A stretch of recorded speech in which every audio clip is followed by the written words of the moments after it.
Welcome, everyone, to the latest version of Property Pro Tips straight from the pros. I'm your host, Trevor Henson, but that doesn't matter because today we have one of the most successful and famous real estate multifamily brokers out there, one Chris Pettit, the founder of Skyline Commercial Real Estate, and drumroll please, former pro baseball player for the Los Angeles Angels, which is amazing. Chris combines his Sure enough. financial awareness. He's one of the most financial aware guys I know. Real estate experience helps clients grow their portfolios to a scale that has been impressive, in my opinion. He holds a degree in sociology and accounting. Residing in North Tustin with his family, Chris is passionate about sports, health, and community involvement, and especially, as he should be, coaching youth baseball and softball. Welcome, Chris. Thank you for your time and coming on the show, man. Sure. No, glad to talk with you. Thanks for having me. You're welcome, man.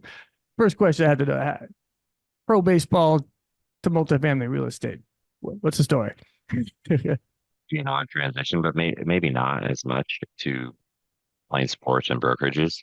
A lot of failure involved, and got to keep working hard, keep trying to progress every day. And if you don't, people can easily pass you up, so to speak. So I think there's a lot of parallels. But yeah, the transition just came from I had an investment, interest in investment real estate. And then when I was done playing and I guess technically retiring, it was just more of looking around what kind of job do I want to do, and you see like where the opportunities lie, and that was where we felt like we kind of fell into the brokerage community and learned like, hey, maybe there's some opportunities here, maybe there's some upside, and you can kind of control your own future with however hard you work, which is one of the aspects I really liked about it. Yeah, control of your own destiny or the hard work. Well, not the destiny. Obviously, you can control the inputs and the work you put in. So yeah, you can control how hard you work. The outputs or the outcomes, maybe not, but the harder you work, the more opportunities you get, the more likely you are to be successful. 100%. How did you start? What was your first brokerage? Were you the founder from the beginning, or did you start somewhere? What was your No, I started progress? I started a local firm. I did a few interviews with a handful of different real estate companies, different not necessarily one particular thing. It just so happened that the group I started with did multifamily, and I also felt more comfortable with, let's say, residential and rents and that type of thing. Understand the economics of that versus like triple nets or anything like that. I just didn't have that understanding at the time. So this was a lot more of a place that I felt was good to start. And I started with a group. We did local Orange County multifamily, Southern California multifamily, and just have continued in that side of the business ever since. How long have you been in the business, starting from when you retired from baseball? About 10 years now. What was your first deal once you began with the firm? So my first deal was a little bit unique. Right. So like, so what I've been to be like, about land leases. And so it was a I know a multi-family little. deal, but it was on a land lease. That was interesting. It was fun. It was different. A lot of research involved. The deals that are straightforward, I'd say they're not as fun, but creating figure some things, but like a puzzle, and I enjoy that type of stuff.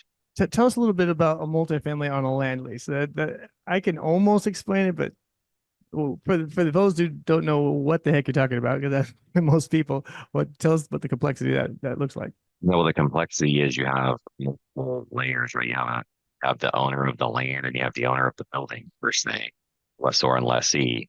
And whereas most buildings are fee simple, someone owns the land and they own the building on the land, right? They're together. The land leases are usually like old leases. So that's part of the problem is that you got to go back to the when this one was put in, maybe like the 20s or the 30s. So the documentation Wow. is not great.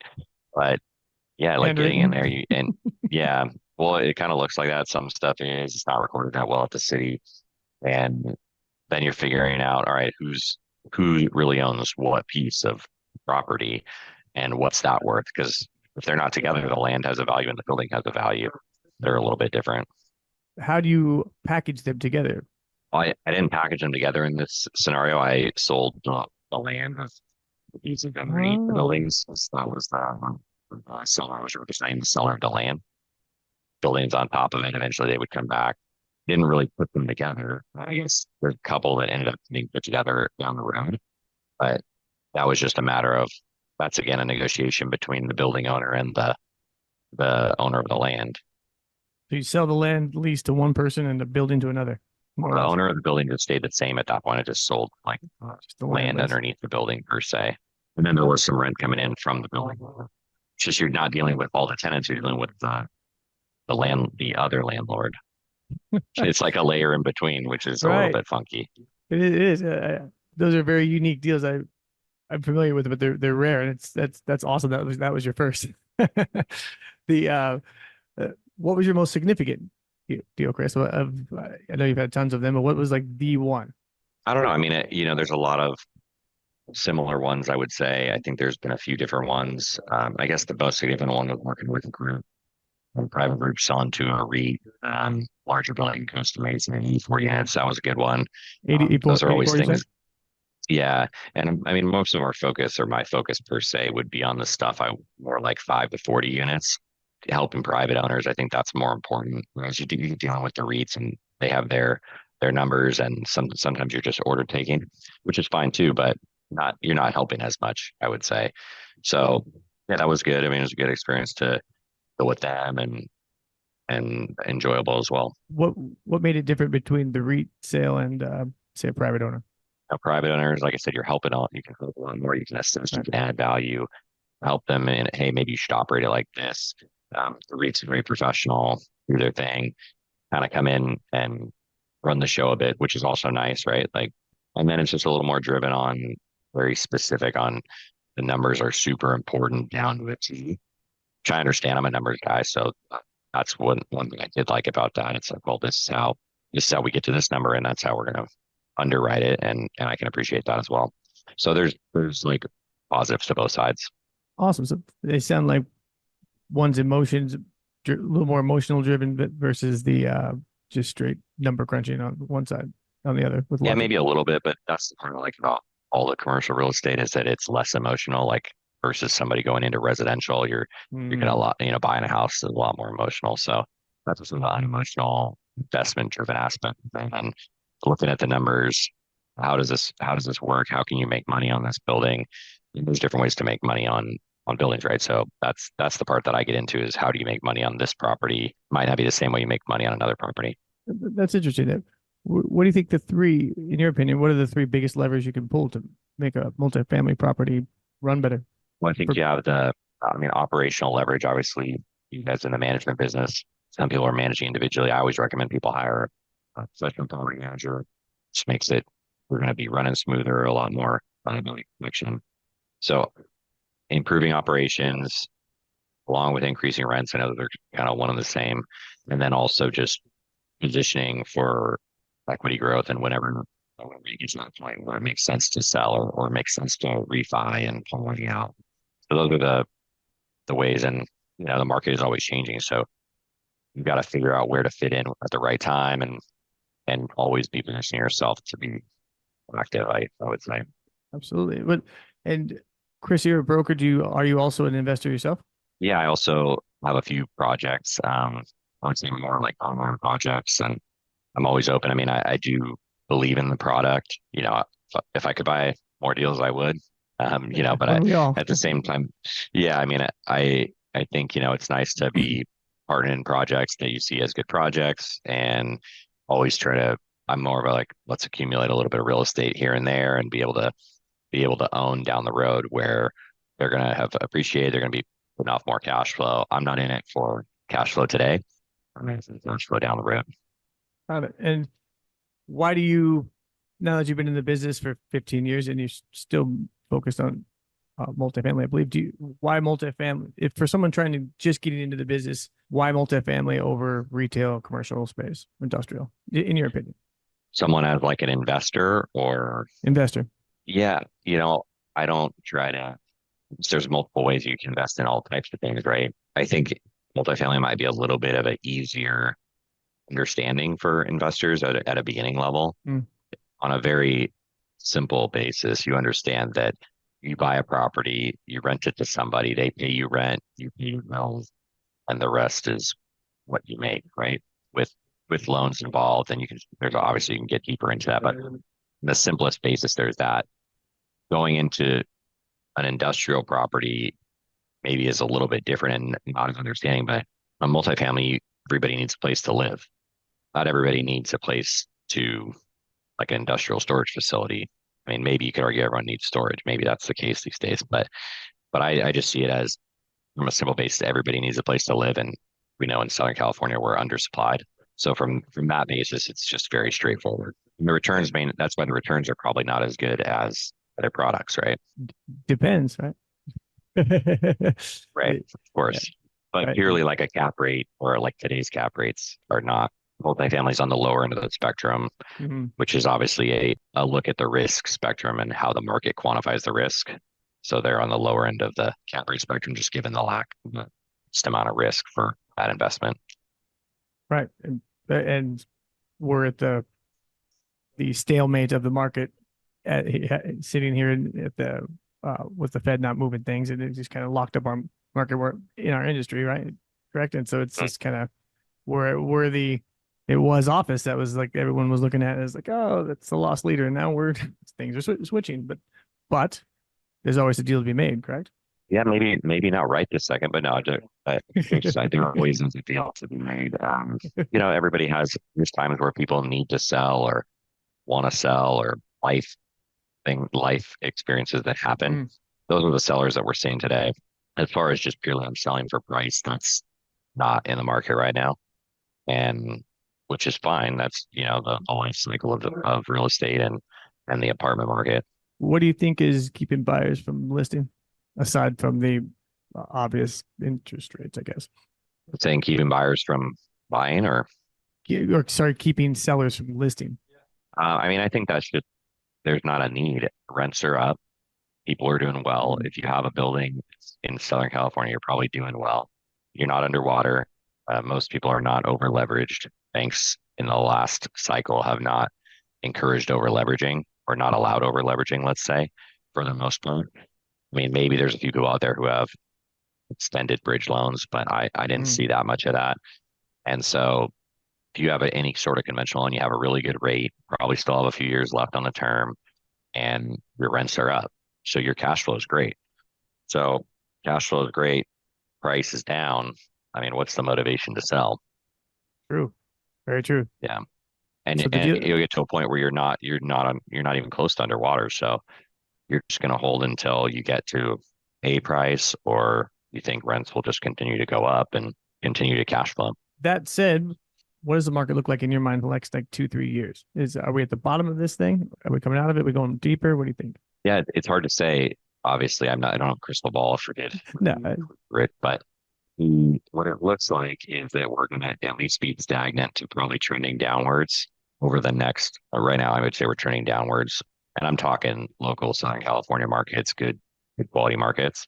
I think we'll continue to slightly trend down. Lesser areas will trend down more, better areas more flat, not as much. mm, And we'll see a dichotomy and a divergence in the cap rates in those areas between B areas, and C areas per se.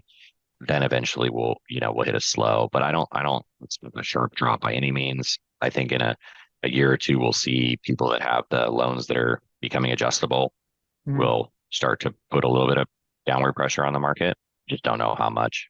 The buyer's market everyone's waiting for is still a little bit out there. It seems like, in your opinion. I think that's a little bit yeah, it's a little bit out there. I mean, right now we're not there yet.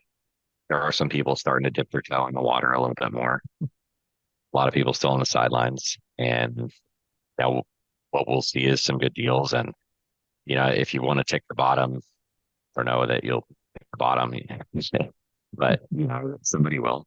To the sound of REO, that's what they'll find the bottom. Yeah, What are the challenges you see going forward? Like today, what are the challenges you see today in multifamily, and what do you see into the future? And we have a lot of them.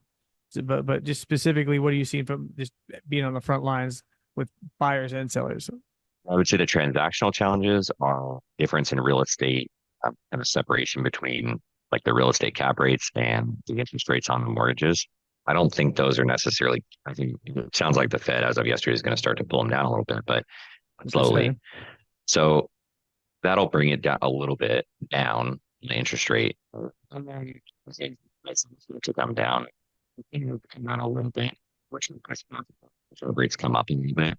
direct one-to-one because rent, if rents go up and the price stays the same, then the cap rate's higher. That'll push the current cap rates up. So as the current cap rates push up and interest rates get lower, that's the biggest hurdle I would say to deals being done between buyers and sellers and that separation in of value. As far as like hurdles for owning and operating, California is hitting a lot of legislative hurdles, and obviously you're aware of that. People are up on it. The apartment association does a really good job of keeping everybody up to date, and I know a lot of owners are aware that it's just that that's out of our control. How far are they gonna how far are they gonna go? That's a lot of people's concern, and that's city by city along the state. But the rent control bills, the ability and the inability to get people out if they're not paying, evictions and protections, just makes it very difficult to be a landlord. Right? That's the biggest challenge by far, is if you think like where's that going to go and how long can you be a landlord, especially in areas that are putting it on a little heavier. Right, right. Like how the ability to operate the building with a profit or to its capacity or potential, I should say, is getting more difficult. There's a lot more hurdles in place. Or if they need to, I mean, part of that problem is also, hey, are you gonna people who are in areas where they can't make money and can't get people out, they're not even making any money, and they're building it to be. So that makes that part even worse, and they're losing value in their building because their building was getting worse and worse. Right. There's no incentive to keep it up. Not even an incentive. There's no cash too. With all this going on, what would your advice be to somebody wanting to get into multifamily real estate right now as an investor? What would you tell that person to do aside from this wait sideline? Yeah, I mean, How would you say? I'm not there's always an opportunity to buy right now. If you wanted to buy, there's less competition for sure. The longer you wait, the more likely you already have more competition, or people are gonna be, you might miss out. Like how long are you gonna wait, right? What I typically see when people are either new investors or they're like ready to buy is they typically wait a lot longer than you might think, even if they are serious, because it just takes Really? time to make a decision. And by the time they're ready to like, okay, now, yeah, I missed like those 5 deals. Now I'm ready for the next one. And, that's be a year or two later. And by that time you would have missed a year of income, year of operational, being able to improve operations.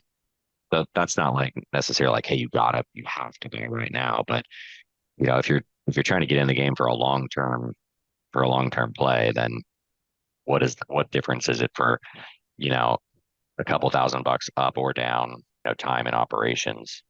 You said something very interesting there, Chris. That some investors who are ready to go, like they have dry powder ready to deploy, they take 1 or 2 years to actually deploy it. That's a very interesting observation. I haven't quite heard that so succinctly previously. Why is that? What is your opinion of that? Why did people do that? And Well, I don't think that that's their goal. It's just no, the deal doesn't fit, like doesn't check all the boxes. It's not a perfect deal. They couldn't find the deal you wanted. So that's understandable. Like if you're not going to get the deal that you want, like, yeah, sure, just hold on, or you need a certain location, or, I got to have it be close to my other buildings, that type of thing. So timing, buildings trade, but it doesn't mean the building next door to you is going to trade next year, like Monopoly. or for the price you want. Very true. So you might lose a deal here and there, and there's a lot of deals that you lose on. Maybe you don't quite get your price, and there's plenty of reasons, but it takes time to be able to put your money to work. Is it the investor getting comfortable with the market or the market changing? Both. I mean, it's a fluid situation, so you might get comfortable with the market and it might move on you in a year, right? That's definitely a possibility. That's If actually it moves on you the wrong that's usually direction, what then happens. it moves on you the wrong direction, and now you're like, well, I can't do that anymore. Like now I'm definitely not going to do it. Now I'm gonna wait longer. To some what you just said for the audience, it's if when you're ready, start writing offers. Just go. Like when you have the cash, talk to your broker, call you. Let's find out what we can do, because when now's the time, no matter what, depending on the structure. Obviously, everybody feels like a broker's job, but the brokers are incentivized to sell, which we are. But it's not about just pushing somebody into one property. Like, that's not the way that I go about it. my job is to, if you want to buy, I'm going to educate you on here's what the market is and make sure that you understand and you're realistic about the market and finding something that you got to have a reasonable box, right? Mm. Like if you want to only buy oceanfront in Newport, then I mean, I don't know what we're gonna tell you. Like, sure, like a couple might come up to a year, and this is the price, and this is the price. So you either got to pay the price or you're not. But yeah, I mean, it's just being real. I think it's understanding the market. You can get on what the current market is. That way, you know that like when you do find a deal, you find a deal that you like, and being able to find a good deal within the market is the best way I could term it. Because the market's going to be what the market is, and then you got to find a good deal in the market if you're really wanting to put your money to work today. To keep your mind open to different areas. Don't be constrained to one area because, like you said, Newport Coast or Newport on the beach is transaction volume is Like going to one, be low. yeah, one area or one thing. Like it's hard to be so rigid on all of your criteria. To have 10 different boxes that all have to be checked off. Then that's just difficult. Or have to have all 2 bedrooms for sure. Maybe not that type of thing. Do you find a lot of unseasoned investors come in with the we need all these exact things or no, we're not in? Those pretty rigid on the boxes. No, I think a lot of people just have their preferences. Mhm. And of course, like preferences are as far as you just need to be a little bit flexible in order to get a good deal. Great advice, Chris. Really, because it's even me personally when I first invested in my own building years back, first time I did it, it was like we sat. That's why it resonated with me. Like we just sat on it for looking for the perfect deal with, and finally after a year, I'm by like, okay, maybe we can open it up to maybe a couple other cities that are similar rents and such. And then as soon as we relaxed our boxes or made them a little or through our perspective, um, we found something. But it did take that year of just nope, this is it, or this is what works. And we were so sure of ourselves that we didn't know anything. That's And when we first it's started not just 15, like 15 it's years plenty ago. of people like that have their preferences. And in Southern California, there's not a ton of inventory. If you want on in Southern California, like be playing with a lot of qualified investors and big private institutions. So yeah, I mean, I think the understanding is like buy a good property in a good location, and they'll do pretty well. One question just for the aspiring real estate professionals in the on the screen or listening to us. What would be your one piece of advice that you would give or wish you had been given um, to start in the multifamily or commercial brokerage space? I think it would hold for any space, like any space you start in. It would be that focus on that space, right? Don't spread yourself too thin, especially early on. Mm. You want to be a jack of all trades. You want to do the office building. You want to do the industrial building. You want to do the, you know, you spread yourself too thin, like you're kind of just jack of all trades, you know, master of none. And it's not going to put you in the best spot when you're talking with many of those clients and competing against the guy who does that all the time, who only does that product. I think So it's a focus on what you're focus. doing and product mix. That's a good point. And from your experiences, I mean, playing baseball, you guys have your positions, right? And I'm assuming you I'll take going on a limb here. I'm assuming you pretty much focus on that one spot, right? And that you become an expert at that spot. Whatever. If you're an outfielder, you focus on being an outfielder. Maybe you switch in. Is there a parallel there? Probably some parallels there. I mean, parallel would be that they actually doing most of the time school and then play options in college on them. So the focus was playing outfield. I played a little first base later on, but when I was doing that, it was like double the work, especially, for defense. Like, okay, I know we'll work in the outfield, then I got to come in and work at first base and double the work. And you're fine, but it takes the focus and it takes extra work to do it. I imagine it would be because you're two different positions, right? Just like if you're Which selling that's what I mean. If you were commercial, doing, right? if you were doing office and multifamily, sure, maybe Exactly. it's double the work, but it's also you only have a certain amount of time that where can you take away? What if you put double that work in just on office? Like maybe that would be a great place to start. Such a good point. Such a good point. Like pick a subsections, pick a niche, and and the location and stay there till the bitter end or you're successful. Moving into the lightning round. Questions on these ones because these are the most interesting to me. I'm just going to ask and be quiet. You tell me, talk as much as you want or as little as you want, and I'll move on. Or tell me to skip and I'll come back to it. Are you ready? Here we go. Favorite book, Chris? Anything by David Baldacci. David, once again? David Baldacci is an author. I don't know, fiction books. One thing that absolutely terrifies you. I don't know that there's one that like terrifies me. Let's see. I'll give you my biggest fear. And my biggest fear is dropping like my phone or dropping my phone in a gutter and having it go like in the gutter. So like if I'm walking with my phone, I walk off the curb and I'm crossing a gutter that I'm like squeezing it as tight as I can because that's like my biggest fear. That's awesome. I've never done it before, but I like envision it happening every time I do it. Just gutters, not water. Just gutters. Maybe like or in the toilet. That's not, yeah, sure, same thing. Like in the toilet. That's awesome. You get to have dinner with any fictional character. Who is it, and what's the one question you ask them? Fictional. Then that it's fictional. That's a tough question. Maybe it'd be like a Spider-Man or a Marvel character or something, and just ask them, hey, how can I bring this into real life? Give me the superhero powers. How can I reply this to real estate? What is the best gift you've ever received from someone? I think that would be probably I received when I graduated college, my parents gave him my dad's old car. Not an old car by any means, but just a nice used car that I always thought was a really nice car and just a Acura, Acura sedan. But yeah, I mean, it was at the time, especially, I was like, I didn't expect really have any expectations and never replaced my other car with that. And so it was something that was like nice and after a long time. Fantastic. Shout out to your awesome dad. What's your favorite failure? I mean, the favorite, it's probably baseball. That's, it's just really a game of failures. So, and at the end, my career was only so long. So got a failure way out, which I did very well. I wish you always wish you could play forever, but you can't. And it's not sure. The game comes quick and humbles you, but I definitely failed pretty well to get out of that and not have any interest to get picked up again.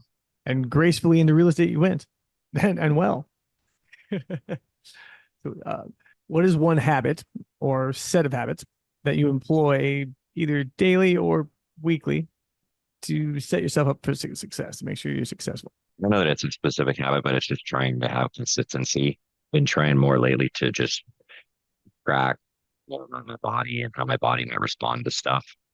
I think I've talked about it, but I have this Aura ring, and yeah, so I actually really enjoy it, but it's more of a feedback loop. So it's not really a habit, but per se, but I do try to track things pretty well and just see like where the feedback's coming in. I mean, as you start getting older and with kids, it's just harder to stay on top of it. So I'm more trying to figure out like what can I improve on? How can I improve my body? I mean, obviously we all know if you work out all the time and you get enough sleep and you eat all the right things, sure, like that's not always where we're at. So yeah, I think it's just tracking and trying to understand myself and like what's going on, like to be able to be generally successful. Biohacking, love it.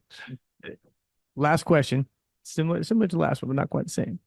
In the last 5 years, like we're talking through COVID, before COVID, through COVID, up to now, what is one belief, behavior, or habit that you've taken on and still use, and why? I think it's just being more present with my kids and wanting to be more involved. Not that I didn't, not that I wasn't involved before, but with sports and like putting in the effort to try to coach them a little bit, making some time.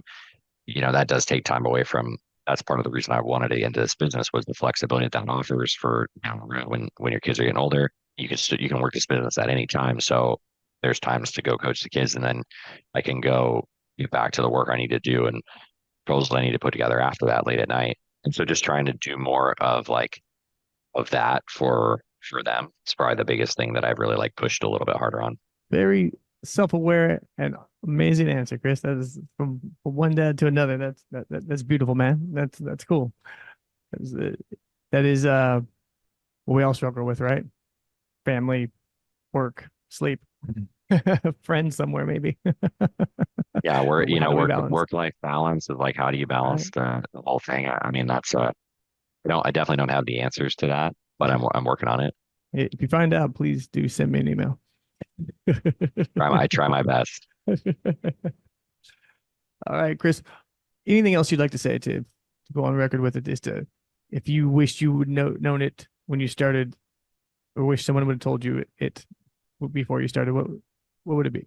To investors or aspiring brokers, just open mic. Just meeting as many people as possible, and everybody. I do this, but try to like keep a dialogue with everybody. You never know where something comes from. You never know where a new contact or relationship comes from, and not everybody. We don't all do business with everybody, but plenty of people out there that know other people, and if they if they like you, then they get a good opportunity. I believe. Awesome. Well, thank you. Appreciate it, buddy, for coming on the show. I mean, it's a work in progress, our show here. How can property owner or potential seller, buyer, how can they get in touch with you? What's the best way? I mean, you can reach me at site is skylinecommercialadvisors.com. My email is my last name, Pettit at skylinecommercialadvisors.com, or just, you can find me. I mean, pretty out there. So, um, call me anytime. Numbers on the website, and I'm always happy to just talk about anything. And it's not all about sales. It's all just helping people, and that any way I can help, and that all comes back around. Right. And with my other broker clients or friends, I was asking, are you guys looking for more brokers Yeah, we're probably or looking to agents? expand. Yeah, more on a for agents who have been in the business a few years that are looking to expand their business if they take on a little bit more of a leadership role. We're looking for some of that, and also looking to expand our market share in all exterior markets in LA. We don't have much of an LA presence, but we're open to working with somebody out there to build that area out in San Diego as well. Great to know. And we'll have them contact you in a similar fashion, I imagine was. Yeah, always happy to talk and work out some sort of collaboration that would be mutually beneficial for everybody. Those of you in the audience, I just want to emphasize this. We've heard this now a couple of times from several of our broker friends on the interviews. They're always hiring. You may not see the ad out there, most of them, but that's just because we don't have time to put it out there. They are always hiring, especially good, experienced salespeople.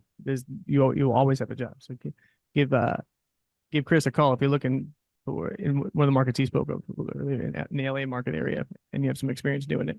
Great guy. I've known him for years and years. I could put my name on his on his reputation. And Chris, thank you again, man. It's the first time we've definitely had a baseball celebrity on our show for sure.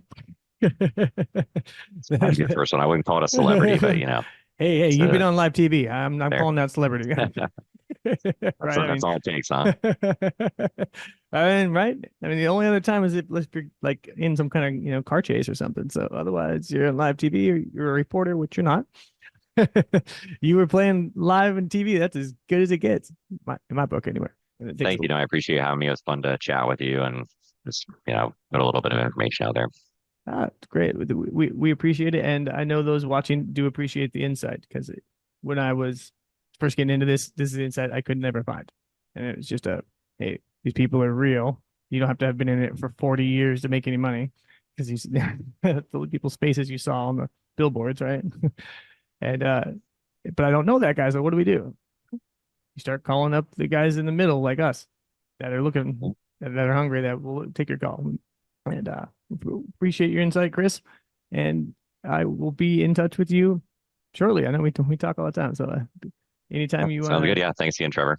You are welcome, sir. You have yourself a great day.